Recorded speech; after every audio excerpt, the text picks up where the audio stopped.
And we are very, very lucky to actually have with us today Felix Milton. And very good afternoon, Felix. Hello. So finance is what we want to talk about today.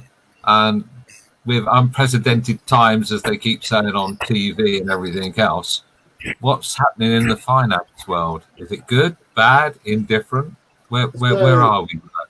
Since the low point around the 23rd of March, we're now, the FTSE 100 has recovered over 1,000 points. That's pretty good.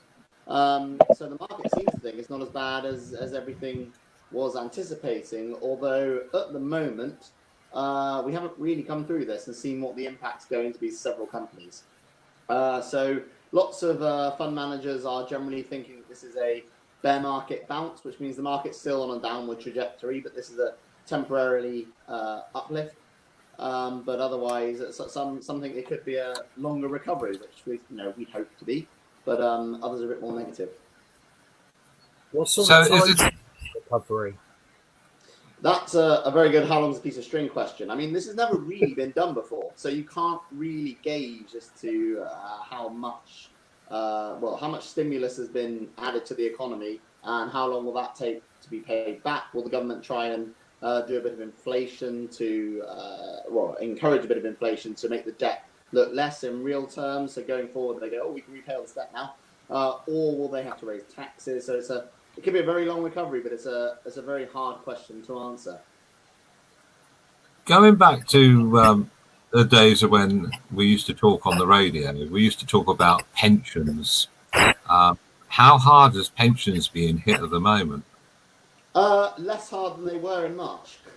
They'll still be down on the figures they were in January, which is roughly around where the market sort of peaked to the latest peak.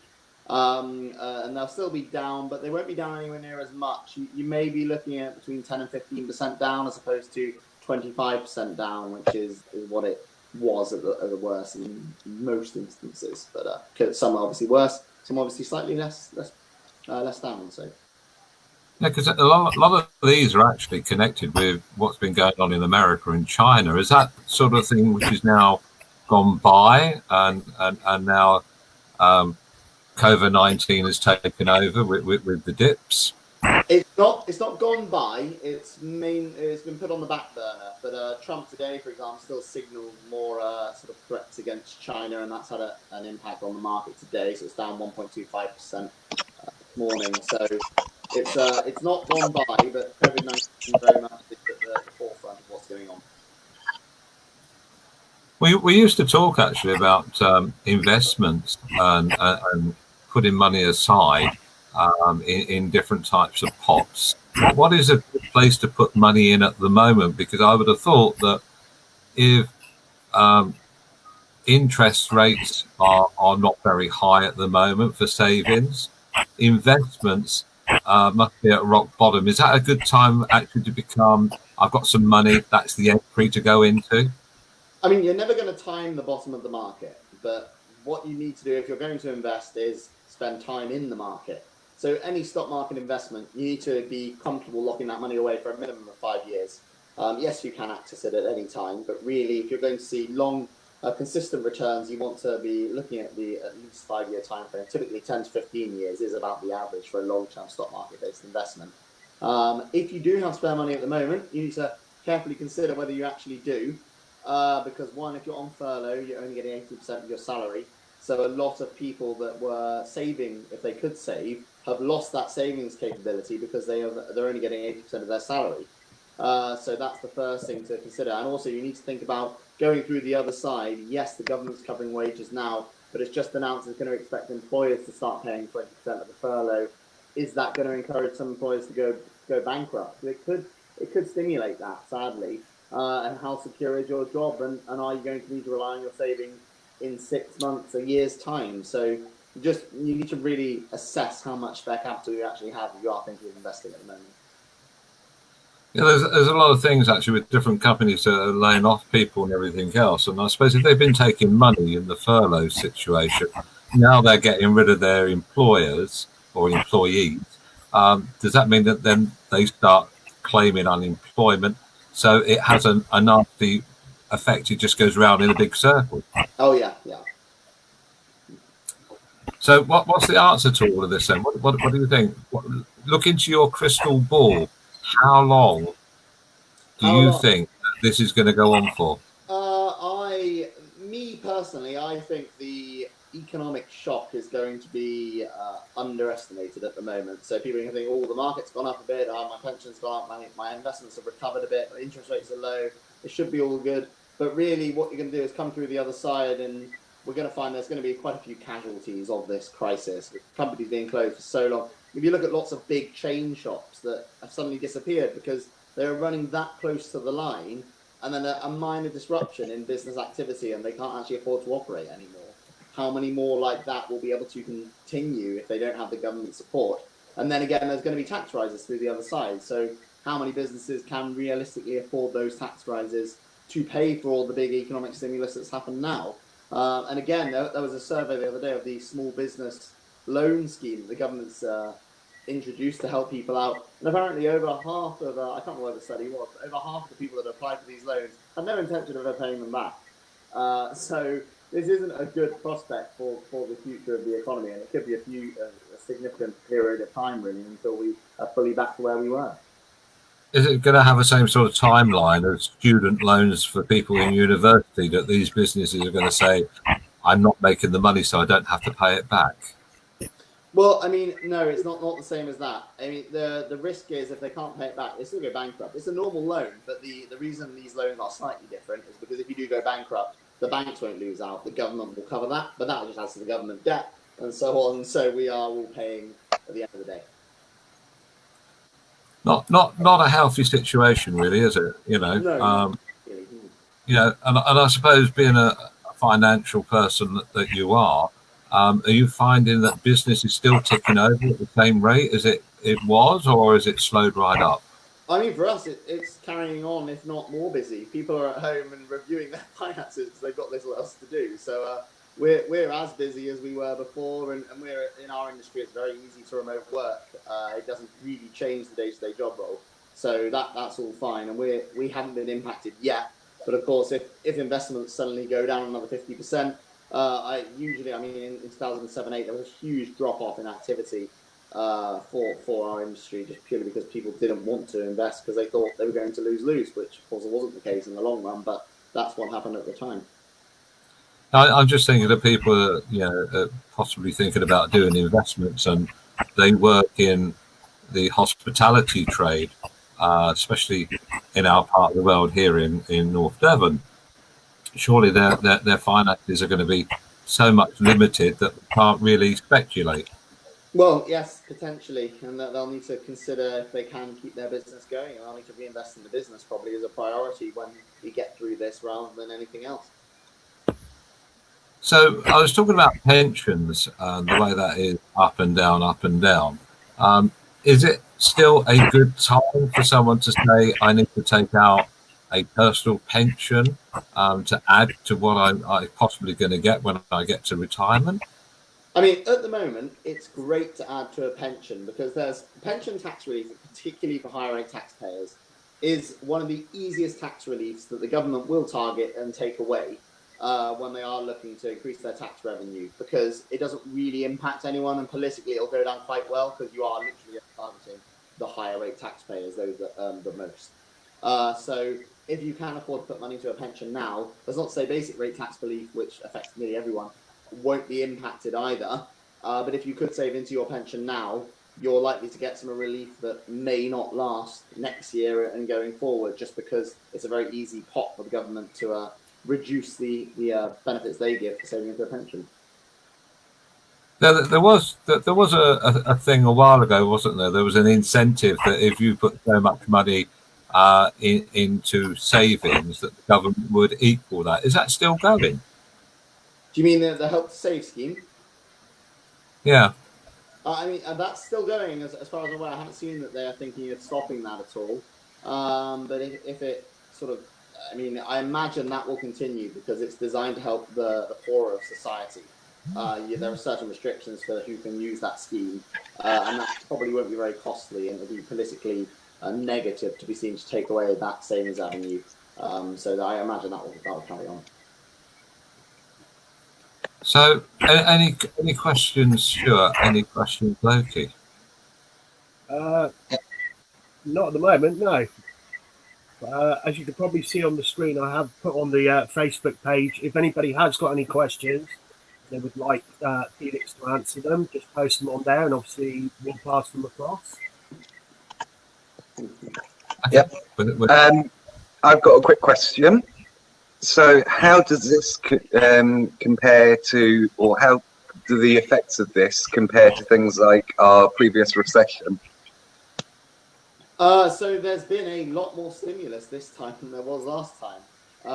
The difference that this compares with in comparison to the last recession, if you like, is that this will be a good economic case study, sort of on a global basis, because where the recession last time, typically we stimulated businesses, bailing out the banks and so on, and then expected that to follow through. This time, by the furlough scheme, the government is basically subsidising wages of employees. So it'll be interesting to see, do they go out and spend that money in the economy? Will that be a positive overall, or what will happen to that money? So that's really what needs to be considered, and will the borrowing actually be a lot worse or a lot less than anticipated because of those spending in the economy, the tax receipts are going to get that for that money. So all needs to be considered. So it can't really be compared to the recession of 2008-9 because they're very different circumstances. Going back in time, because like you're following the steps of your father, can he remember any sort of precedented times like this in the past? Not like this, no, not like a virus crisis. There's been wobbles in the market before in global worries, but there's never been a point where the economy, apart from say World War II, but even that was still sort of ticking over, but a point where the economy literally shut down in nearly every sector. It hasn't really been seen before. So going through the other side again, how are we going to predict what's happened? I mean, the pub chain Marston's just announced a big deal. We saw their share price double, and they're a pub chain. They're all closed at the moment. So clearly there is some hope in some areas coming through the other side. But how will the smaller B&Bs and so on, hospitality in particular, how will that carry on? If they can't seat people at full capacity straight away, if they have to do social distancing and so on, is it even worth their time opening? And that brings into account a whole other host of issues and sectors which may be impacted. Yeah, it's going to be a bit difficult, isn't it, in a pub or a restaurant if you've got a capacity of X amount of people. You can't go and get your drink because somebody else is down at the bar. And their capacity of, say, 100 odd people then comes down to about 9. Financially, it's not even worth opening, is it? No. Not at all. So I have to ask, with investments and things like that and stocks, how many people do you think a lot of people are going to see a large hit to their portfolio with what's happened? Oh yeah, a lot of people have. The majority will have seen a hit of some sort to their investments, unless they are purely in cash, which is never really recommended. But it's important to focus on the long term, on why you invested in the first place here. And maybe not looking at the values now is probably going to do better for you in the long run, because if you look at them now and are a bit disheartened, it may encourage some more less than sensible activity, and you may in cash when you really know you shouldn't do. But everything else will be telling you that this is the worst, this is the end of the world, as happened in sort of 2007-8, and people sort of got a bit fed up, and in cash at the bottom, and then it has subsequently recovered and so on. So it's important now not to do any rash decisions with your money. What I want to ask you, actually, I want to make a list of the pros and the cons of what you should and shouldn't be doing. If you've got money invested, what should you be doing and what shouldn't you be thinking about doing? At the moment, if you've got money invested, you probably should be doing nothing with it apart from leaving it. That's the pro thing to do, I would say, at the moment. In terms of cons, if you're doing cash now, unless you absolutely have to, that's a negative, really. Maybe reviewing the funds if you have a financial advisor, asking them if you are still on track to meet your goals. If you have any goals that have now been changed because of the COVID-19 crisis, is it still appropriate that you're invested in that certain way? Should there be changes there? So just a sort of holistic overview of what you've got, your emergency cash reserve. Are you going to be drawing on that? Will you be living on that rather than an income for a period? Who knows? So ensuring that you are protected for what may come in the next sort of 12 to 18 months is probably the best thing for it, or best thing you can do for your finances at the time. So what's the bank like at the moment? The bank rate, the Bank of England, it's pretty low, isn't it? It's 0.1% at the moment, which was an emergency cut.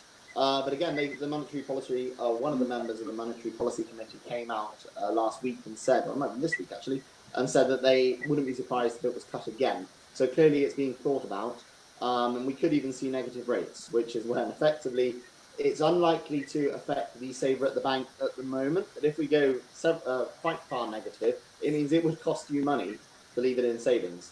So you would pay the bank for the privilege of keeping your savings there rather than the other way around. I mean, it has happened in recent years in Denmark, for example. There were negative interest rates, and people that had mortgages saw their mortgage balance reduced by more than they repaid every month, because that is the nature of negative interest rates. So it does happen. It could happen here, but at the moment... There's a bit like that kick-on, wasn't there, with America, where oil prices went into negative. So, instead of paying X amount of dollars per barrel, it was minus. We'd love to go to a garage and fill up my car and let them pay me. Well, the issue with that, the reason it went minus was because there was a lack of storage capacity for all these barrels of oil. You can't suddenly stop producing millions of barrels of oil a day. So the price went negative because it was anyone who could store it, anyone who had space. The industry will pay you just to take them off their hands because you can store it, because otherwise they don't want to take delivery of several million barrels of oil. So that's why it temporarily went negative there. You can see this which industry seems to be benefiting most share-wise at the moment. At the moment, pharmaceuticals, every sort of little bit of, we may have a vaccine, sees that share sort of doing quite nicely. But again, it's if there isn't a vaccine or with the pharmaceutical industry, any news, positive or negative, can have quite a big swing. So at the moment, there's not really any specific industry which is doing particularly well or benefiting from the crisis. Everywhere's getting sort of impacted in some form or one way or another. I suppose if you had a magic ball, you could look in to see which pharmaceutical companies you could invest in.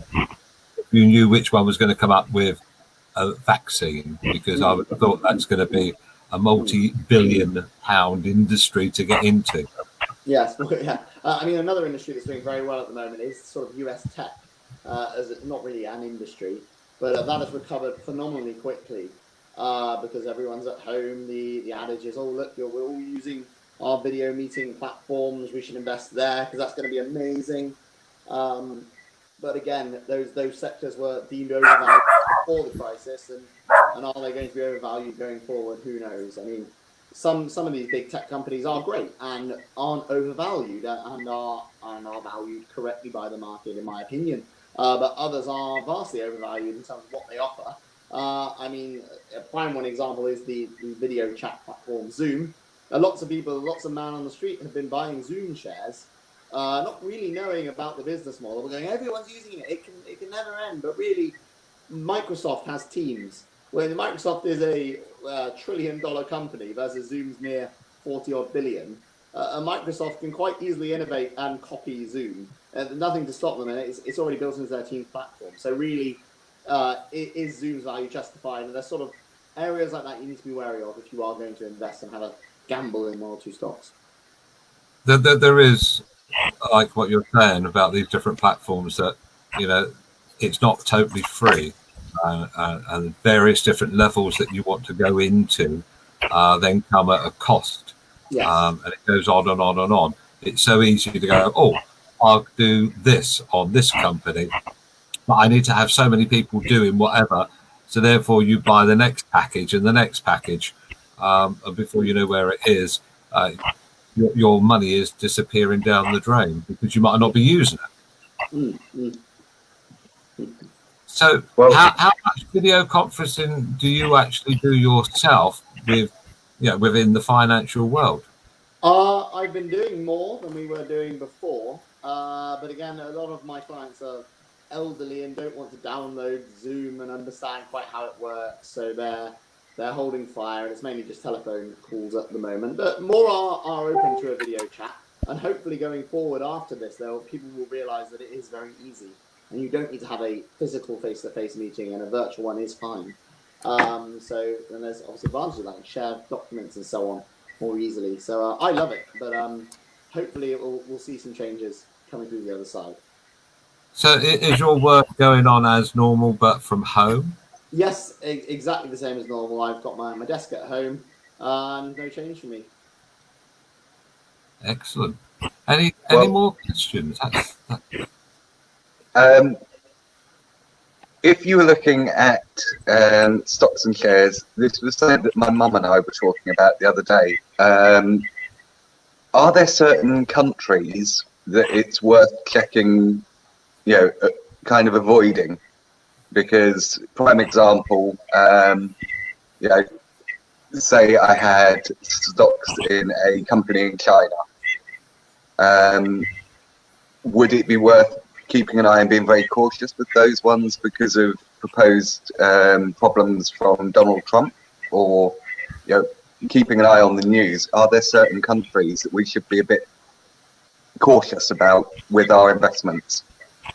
It depends why you invested in those companies in the first place.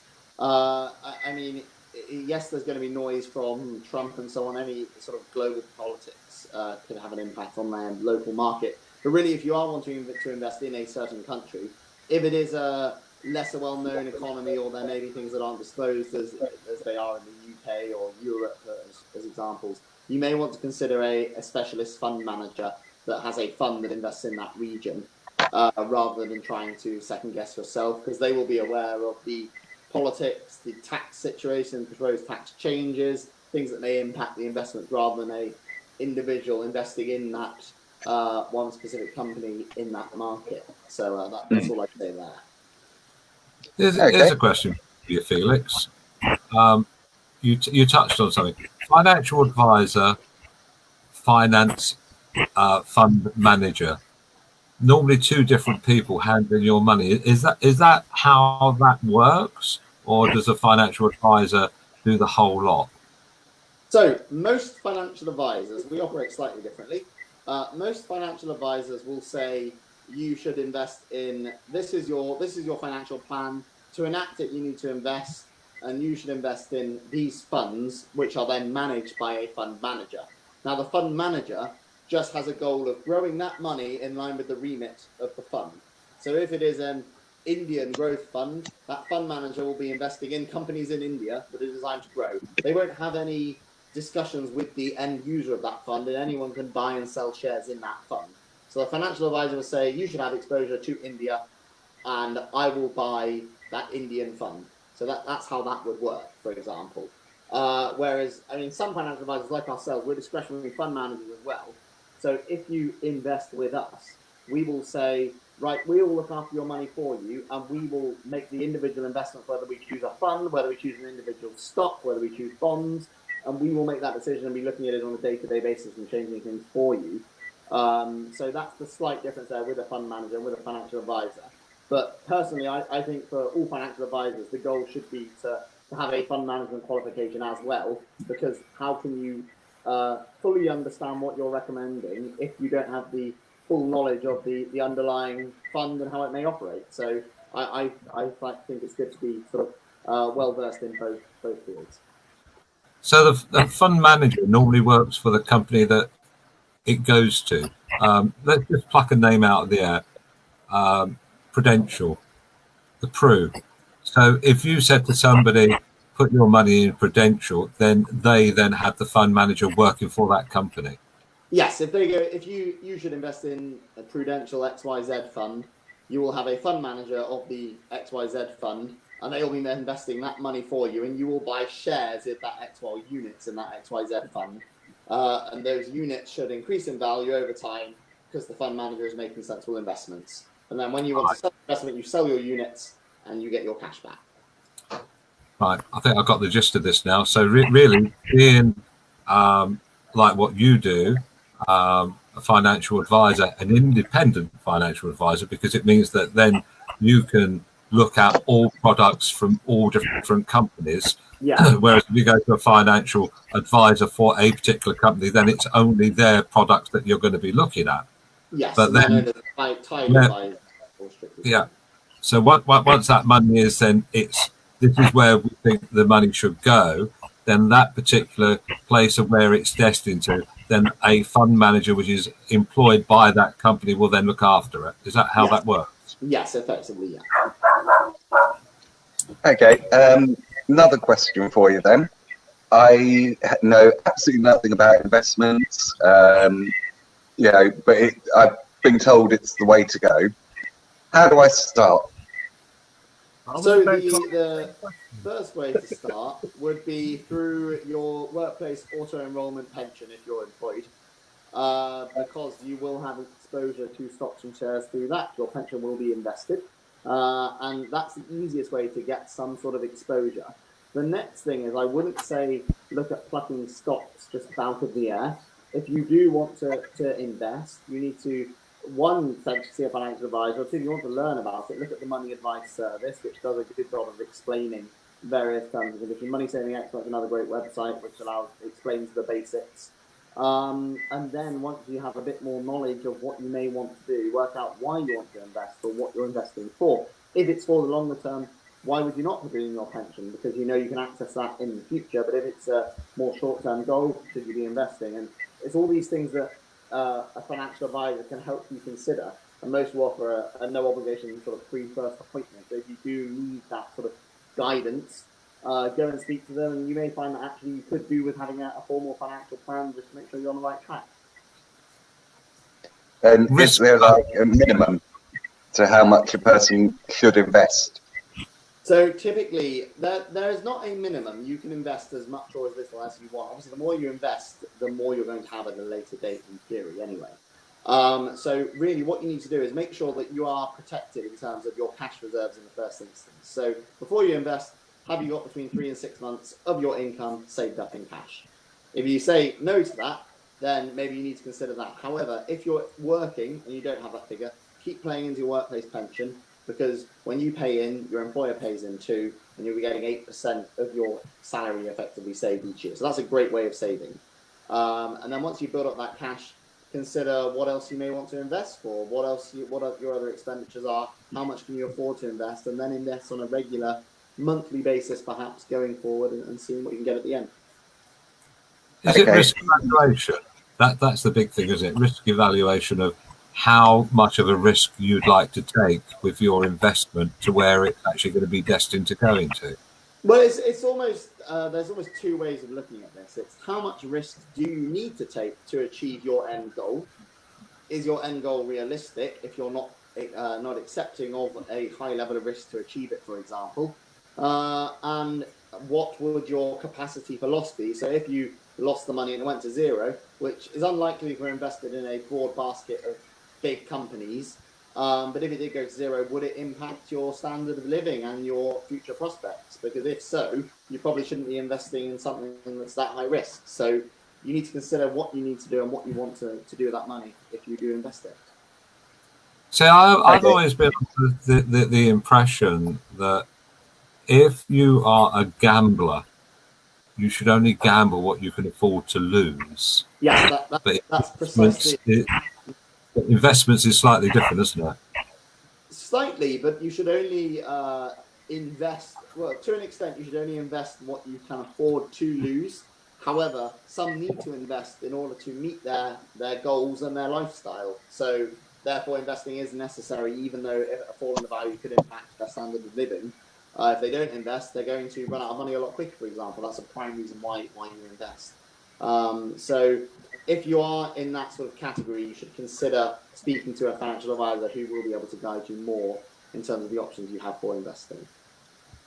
Okay, I'm going to ask one based on a question that someone asked me a few weeks ago, which was they were sat down playing a game on their phone, and it comes up with those adverts, and there's this advert for a investment app.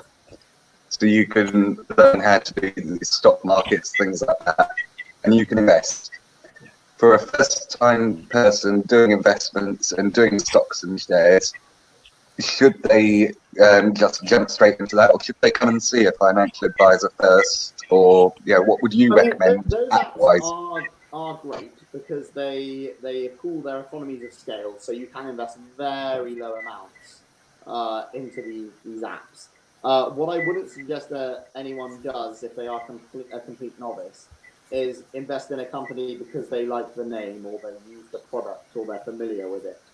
I would not recommend anyone does that. If you want to invest into the stock market and just buy everything, you can invest in a tracker fund, which will just literally track the broad market as a whole. It will go up and down with the market and buys everything regardless.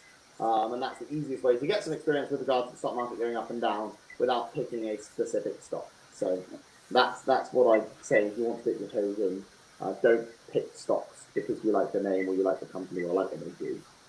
I think the other thing you've got to watch out for is there's a lot of people scamming.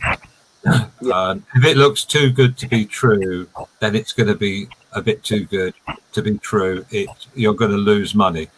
This is why you need to go and speak with somebody like Felix, or even Felix himself, probably, who then will have the professionalism to put the money in the right place, to give you as much protection as possible, because sometimes, like we're in this time at the moment where stocks and shares are a bit like a roller coaster, really, each day, isn't it? When it's down, then it goes up a bit, then it's back down again. I'm just waiting for it to barrel roll as well, and it'd be ideal. Not. But the thing is, if somebody can scam you and say, give me your money and I will invest it for you, you don't know them, they've got no track record, you're going to end up with zero money. Potentially, yes. Yeah. So don't do it. No, Tell that person on the phone, don't do it. It's you can not. check the not. FCA register for regulations and so on and see if the firm is listed there. Anyway, we must find another subject to talk about with you again on another day. It's been absolutely brilliant having you with us, Felix. And yeah, any final thoughts on investments at the moment? Just review your finances, your savings, and make sure you could potentially survive a period of unemployment. That's the main thing at the moment I would encourage people to do, because we aren't through this. And there will be companies going bust, there will be job losses. And just reassessing your situation and making sure that you are comfortable that you could weather any storms should that happen. And hopefully it doesn't, and everyone keeps safe. If you're paying money into an investment scheme, is there such a thing as a holiday from that payment at the moment? Yes, you could simply suspend the payments and restart them again when you wanted to. It depends on the commitment. Some schemes have that you are committed to paying that amount in, but they are sort of fewer and far between now. Most are very easy to stop and start. So you can certainly do that if you need to. Would you get any fine payment for doing that sort of thing? You shouldn't do, no, there shouldn't be any fines or penalties for doing that.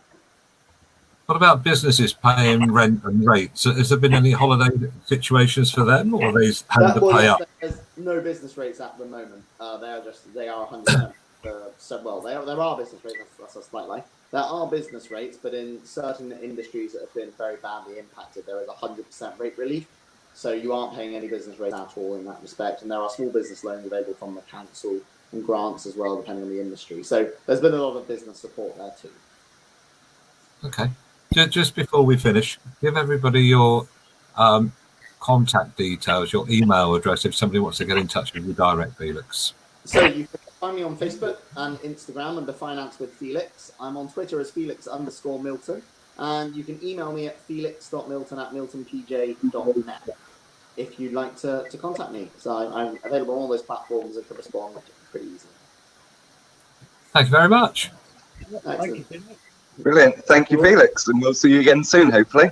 Yeah, see you all again.